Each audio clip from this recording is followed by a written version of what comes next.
Hola, hola a todos, soy Jorge Corona y hoy hablaremos de la importancia de la presión de aire indicada por el fabricante de las llantas para bici. En este caso, en esta Maxxis Icon, el fabricante nos indica que la presión máxima es de 65 psi. Y acá, aunque no creo que lo tome la cámara, nos indica que la mínima es 35 psi. Entonces nosotros debemos estar en ese rango que nos da el fabricante, mínimo 35, máximo 65. Con eso se puede garantizar que la llanta funcione de manera eficiente, tener el mayor control de la llanta, la mayor seguridad, que tenga mucho agarre en curvas, que nos genere la tracción indicada y también garantizar que la llanta no nos vaya a fallar. Una llanta, si se maneja por debajo de la presión indicada por el fabricante, puede generar fatiga por flexión y se puede estallar con el tiempo. También ocurre lo contrario: si la inflamos demasiado, la estructura interna se estira y se puede romper y también puede fallar la llanta. No existe una fórmula secreta para todo el mundo de una presión de aire perfecta. Cada usuario se acomoda a sus necesidades, terreno, peso y condiciones del día que se va a utilizar la bicicleta. Entonces uno lo que acostumbra es a inflar la llanta sin pasarse del límite, salir a rodar, y uno se va dando cuenta cómo se siente más cómodo y seguro y más eficiente, que la bici le funcione de manera eficiente. Después de dar con ese punto perfecto, tener en cuenta que uno llega y revisa cuál fue la presión con la que le funcionó la llanta y tratar de llevarla siempre de esa manera cuando se haga ese tipo de rutas. Uno en la casa debería tener un inflador de estos que tienen manómetros, o también existen este tipo de infladores, o algunos de estos de mano ya traen este manómetro.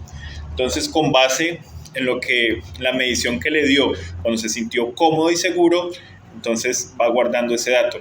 Tener en cuenta que las llantas se van desinflando, así sea neumático, cámara de aire o tubeless ready. Ellas con el tiempo dejan escapar aire. Entonces es importante estar revisándola constantemente, máximo por ahí cada 10 días, y eso que exagerando, porque entonces uno va a salir y está muy bajita de aire y entonces ya también va a perder eficiencia. Mientras más ancha la llanta, mientras más grande la llanta, más ancha, requiere menos presión de aire. Y mientras más delgada la llanta, mucho más presión de aire.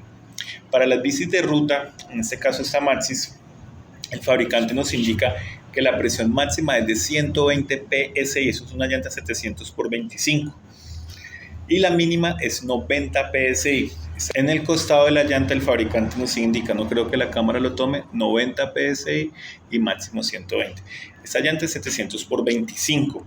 Ya existen llantas 700 por 28 por 32 para ruta, y antiguamente recuerdo que venían 700 por 22 y por 20. Entonces antes las llantas eran muy delgadas y la bici quedaba demasiado dura, y ante las irregularidades del terreno, entonces se sentía fuerte, se sentía la bici que no fuera cómoda.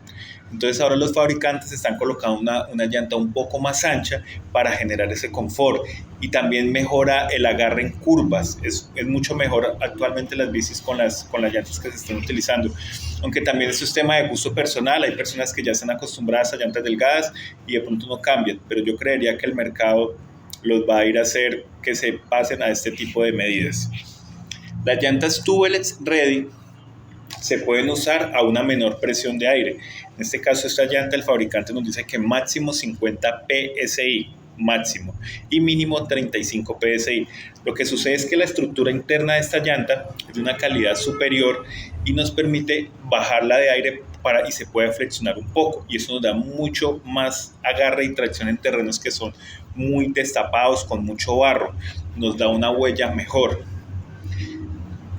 Pero también no pasarla de menos de 35 libras. Uno la podría pasar menos de 35 libras por algo temporal, un terreno, una zona, unos kilómetros, pocos kilómetros que estaba muy embarrado, y después ponerla en la presión indicada mínima por el fabricante.